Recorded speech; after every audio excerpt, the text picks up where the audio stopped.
नमस्कार, दिन भर की चुनिंदा खबरों के साथ ग्रैंड न्यूज में आपका स्वागत है। मैं हूं मनीष। आइए एक नजर डालते हैं आज की हेडलाइंस की ओर। बस्तर में चित्रकूट महोत्सव की हुई रंगारंग शुरुआत। कला, संस्कृति और खेलकूद को दिया जाएगा बढ़ावा।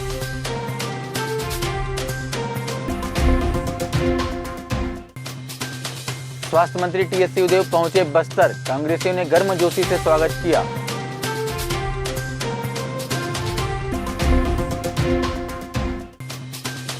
अंशकालीन स्कूल सफाई कर्मचारियों का धरना प्रदर्शन में मिला आम आदमी पार्टी का साथ।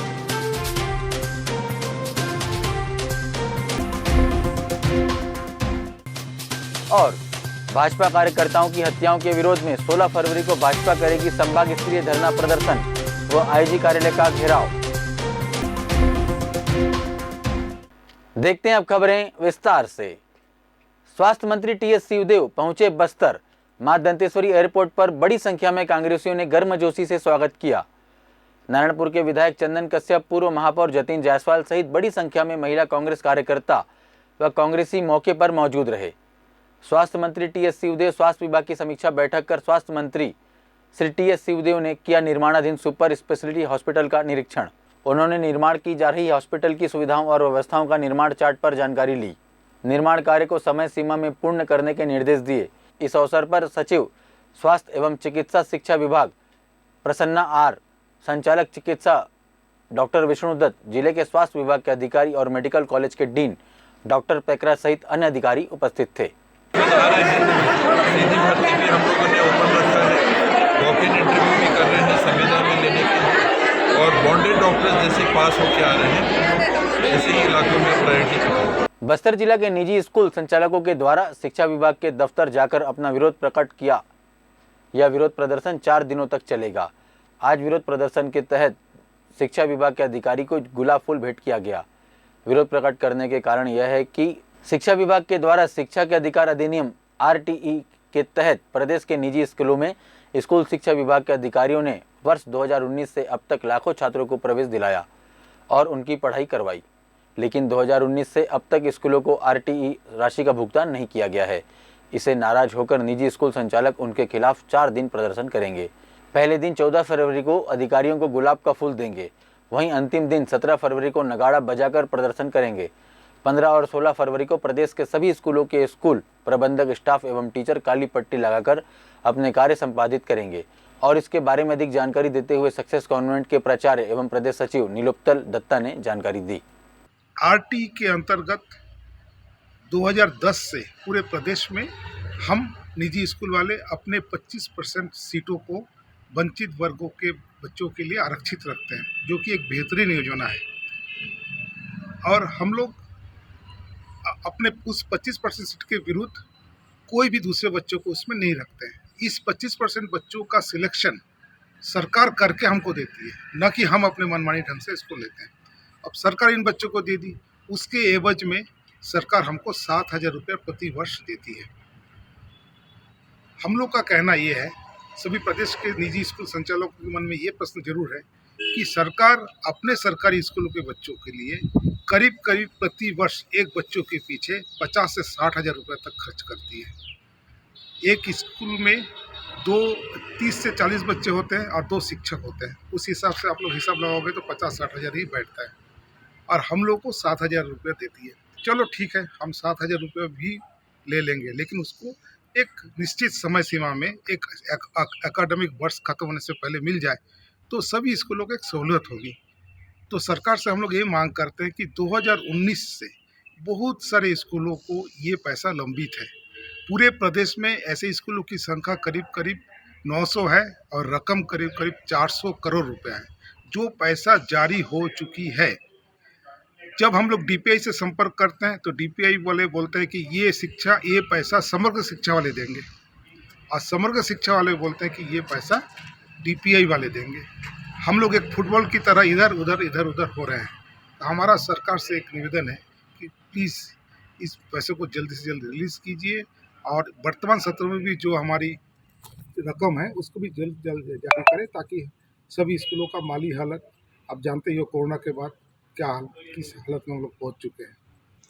ये कोविड काल का कुछ राशि जो है, जो कि शासन के द्वारा सीधे इनके खातों में दी जाती है, वो उनको अप्राप्त है और उसके लिए जो भी कार्रवाई की जानी थी वो कर दी गई है और उनको शीघ्र राशि उनके खाते में शासन द्वारा दी जाएगी। वो शासन स्तर से लंबित है, उसके संबंध में उचित निर्णय शासन द्वारा लिए जाएंगे और राशि उनके खाते में अंतरित की जाएगी। और यही प्रक्रिया है कि उन लोग जो भी अपना जो पोर्टल में एंट्री करते हैं, उस अनुसार शासन उनको राशि प्रदान करता है, आरटी के पैसे। भारतीय जनता पार्टी 16 फरवरी को प्रदेश की कांग्रेस सरकार की निष्क्रियता और भाजपा कार्यकर्ताओं की लगातार हो रही निरसन सत्या के विरोध में संभाग स्तरीय धरना प्रदर्शन करेगी। वो आईजी कार्यालय का घेराव करेगी। भाजपा प्रदेश अध्यक्ष व बिलासपुर सांसद अरुण साव ने 2 दिन पूर्व लोकसभा में छत्तीसगढ़ में पिछले 30 दिनों में 4 भाजपा पदाधिकारियों की निर्मम हत्या का विषय जोर शोर से उठाया था और राज्य की कांग्रेस सरकार को प्रदेश के लोगों को सुरक्षा देने में विफल बताया था। प्रदेश नेतृत्व के निर्देश पर आज भाजपा प्रदेश महामंत्री केदार कश्यप व बस्तर संभाग प्रभारी संतोष पांडे ने संभाग के सभी 7 जिले के भाजपा पदाधिकारियों की महत्वपूर्ण वर्चुअल बैठक ली।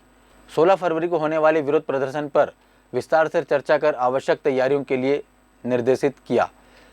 भाजपा जिलाध्यक्ष रूप सिंह मंडावी ने बताया कि कांग्रेस सरकार की प्रदेश में कानून व्यवस्था बनाए रखने में निष्क्रियता व भाजपा कार्यकर्ताओं की निर्मम हत्या के विरोध में भाजपा 16 फरवरी को संभाग स्तरीय विरोध प्रदर्शन करेगी। स्थानीय सिरासर चौक में दोपहर 12 बजे से 2 बजे तक धरना प्रदर्शन होगा। उसके बाद आईजी कार्यालय का घेराव किया जाएगा। कांग्रेस की सरकार ने छत्तीसगढ़ अंशकालीन स्कूल सफाई कर्मचारियों को झूठा घोषणा कर ठगने का किया काम। संघ के जायजे मांगों को मिला आम आदमी पार्टी का समर्थन। कांग्रेस सरकार ने बजट नहीं कहकर छत्तीसगढ़ अंशकालीन स्कूल सफाई कर्मचारियों के साथ किया ठगने का काम। संघ के जायज मांगों को मिला आम आदमी पार्टी का साथ। मामले में आम आदमी पार्टी के बस्तर जिलाध्यक्ष नरेंद्र भवानी ने छत्तीसगढ़ अंशकालीन स्कूल सफाई कर्मचारियों का धरना प्रदर्शन स्थल पहुंच साथियों को कहा कि इतने वर्षों से कांग्रेस की सरकार ने केवल ठगने झूठ बोलने का कार्य किया है। वहीं पहले भी भाजपा ने समस्त कर्मचारियों को केवल और केवल ठगा ही है और यह ठगने का सिलसिला आज तक जारी है। हर चुनाव के समय लुभाने वाले वादे कर घोषणा पत्र तक जारी किया जाता है, किंतु जब काम करने का समय आता है, वादा निभाने का समय आता है, तब इन्हीं सरकार नेताओं के पास बजट की कमी आ जाती है और ऐसे ही उलझुल बहाने कर अपनी सरकार जिम्मेदारियों से भागने का काम करते हैं। वहीं पार्टी के वरिष्ठ नेत्री लोकसभा सचिव तरुणा साबे बिदकर ने छत्तीसगढ़ अंशकालीन स्कूल सफाई कर्मचारियों के साथियों से कहा कि अब समय है बदलाव का। कांग्रेस भाजपा झूठे दलों को उखाड़ फेंकने का, आम आदमी पार्टी को छत्तीसगढ़ में लाने का, क्योंकि मात्र यही रास्ता है। कलेक्टर चंदन कुमार और वरिष्ठ पुलिस अधीक्षक जितेंद्र सिंह मीणा ने जिले के सभी राजनीतिक दलों के प्रतिनिधियों से सुरक्षा और कानून व्यवस्था के लिए चर्चा की। चर्चा में अधिकारियों ने धरना प्रदर्शन, रैली, आम सभा के आयोजन की अनुमति, वीआईपी प्रवास और संवेदनशील क्षेत्रों में प्रवास की सूचना समय पर देते रहने का निवेदन किया, जिससे सभी जरूरी व्यवस्था की पूर्ण तैयारी की जा सके। बैठक में राजनीतिक दलों के प्रतिनिधियों ने प्रशासन के द्वारा संवाद की पहल का सराहना करते हुए जनप्रतिनिधियों की सुरक्षा बढ़ाने, जगदलपुर शहर में धरना स्थल को परिवर्तन, जनसभा के लिए स्थल चिन्हांकन करने की और कानून व्यवस्था के संपर्क पर जारी करने की मांग की। साथ ही राजनीतिक दलों के प्रतिनिधियों अन्य विषयों पर भी चर्चा किए।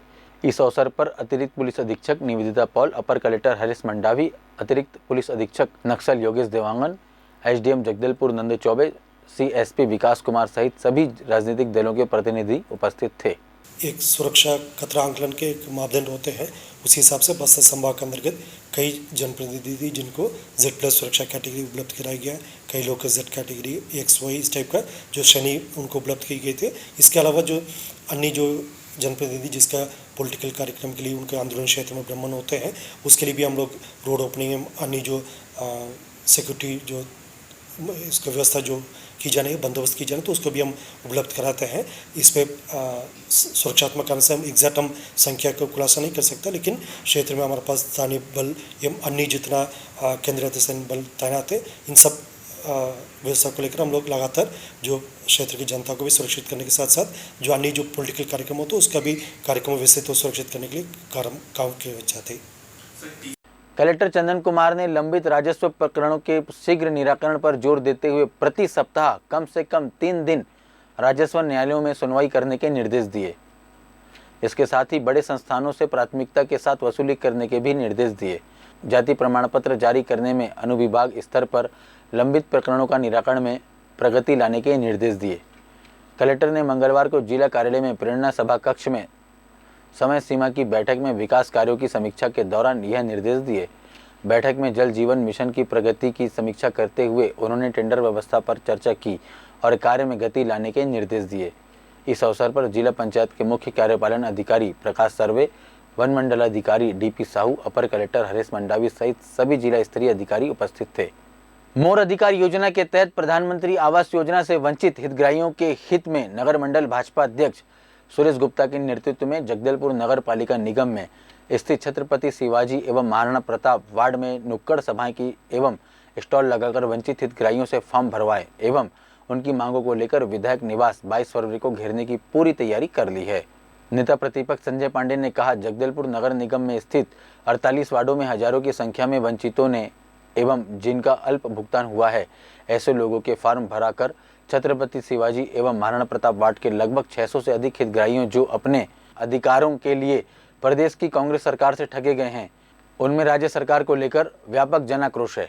हम लोग गरीब लोग घर बोलनिया कई बोलनिया बड़ा कड़ा निया हम जान के तमीरे से बोल फार्म बोलू किलू से सरकार माँ बाप दिवाई की नहीं दे सुनो है कि नहीं सुने आले हम उनकी चाहूँ से घर बोले मीरो झोपड़िया सनासन बना लू से उनके किन्हीं पूछा बनाऊं दे बोलूं से सरकार माँ बाप काय बोलिया आले सुनो है कि नहीं सुने आले छोटे छोटे घर आए घर मोटा ना हो गरीब लोग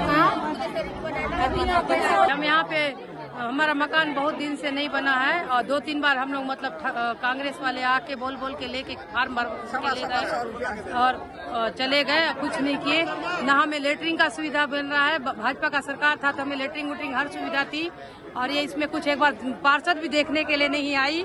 4 साल आज हो गए। ध्रुव है उनका नाम, आज तक वो कभी पारे में नहीं आई। अपना कचरा हम लोग खुद ही साफ करते हैं, नली उली का पानी बहा के, मगर उनका आना कभी नहीं हुआ यहाँ पे।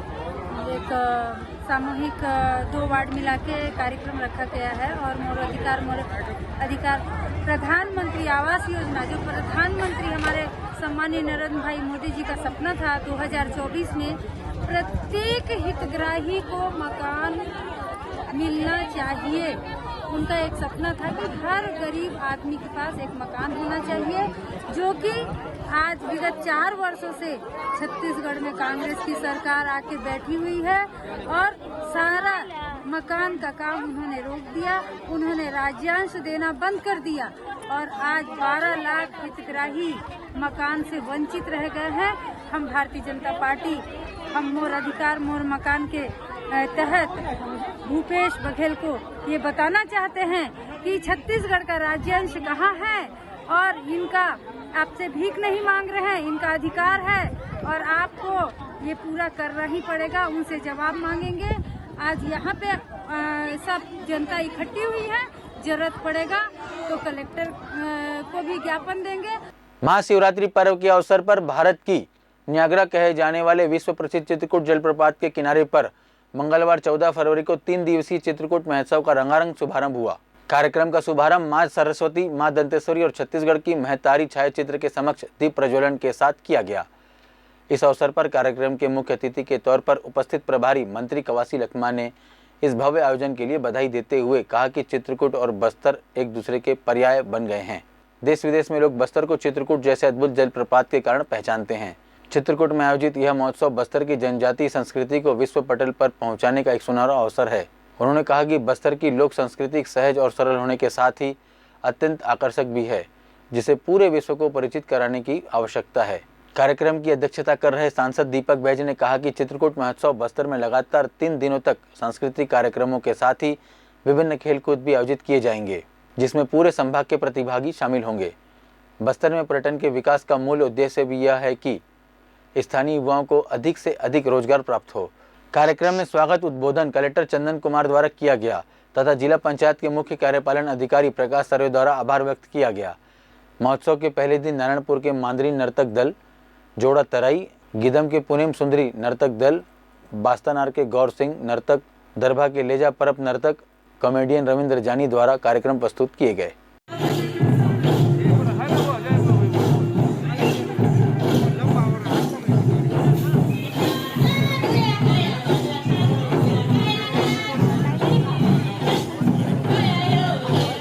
का आयोजन होना है और ये चित्रकूट महोत्सव 14, 15 और 16 3 दिन चलेगा। ये तीनों दिन सांस्कृतिक का आयोजन शाम को आयोजित रहेगी और इसके अलावा जो हम लोग को दिन में खेलकूद का हर वर्ष की भांति खेलकूद का आयोजन भी रखा गया है। जो हमारे बस्तर संभाग स्तर का खेलकूद है वहाँ पे आप लोग आकर भाग भी ले और खेलकूद भी हमारी संपन्न हो रही है। आदरणीय साथियों, निश्चित रूप से चित्रकूट महोत्सव ये हमारा चित्रकूट मेला के कुछ दिन पूर्व हम लोग मनाते हैं ताकि चित्रकूट मेला हमारा ये आसपास का सबसे बड़ा मेला है। 2023 प्रदेश के लिए चुनावी वर्ष है, जहां प्रदेश में विधानसभा चुनाव 90 सीटों पर होना है। वहीं अब आम आदमी पार्टी ने भी अपनी ताकत झोंकने का काम शुरू कर दिया है। जहां दिल्ली पंजाब के बाद अब आम आदमी पार्टी की नज़र छत्तीसगढ़ पर है, जहां प्रदेश प्रभारी ने कार्यकर्ता सम्मेलन संबोधित करते हुए बताया कि प्रदेश में जो हालात हैं वह किसी से छुपा नहीं है। जहां लॉ एंड ऑर्डर की बेहद कमी छत्तीसगढ़ प्रदेश में सुनाई देती है, वहीं अपने केजरीवाल के सुशासन को लेकर आम आदमी पार्टी अपनी दस्तक देगा, जिसके लिए कार्यकर्ता सम्मेलन लिया जा रहा है। जहां धमतरी के कुरुद से विधानसभा चुनाव का शंखनाद होता नजर आ रहा है, वहीं 19 मार्च को राजधानी रायपुर में एक भव्य आयोजन किया जाएगा, जिसमें आम आदमी पार्टी के संस्थापक और सुप्रीमो अरविंद केजरीवाल मंच से कार्यकर्ताओं को संबोधित करेंगे। देखिए, अभी तो हम आज कार्यकर्ता संवाद करने के लिए आया हूँ धमतरी में, और धमतरी के सभी विधानसभाओं के साथ संवाद करके संगठन का विस्तार किस तरह से गांव तक किया जाए उसकी चर्चा करेंगे। साथ साथ अरविंद केजरीवाल जी के मॉडल ऑफ गवर्नेंस की चर्चा भी करेंगे, और उसके बाद 19 मार्च को सभी कार्यकर्ता रायपुर आए उसकी भी रिक्वेस्ट करेंगे। मुझे लगता है कि 19 मार्च को आपको रायपुर में एक बहुत बड़ा जनसैलाब आम आदमी पार्टी कार्यकर्ताओं का दिखेगा।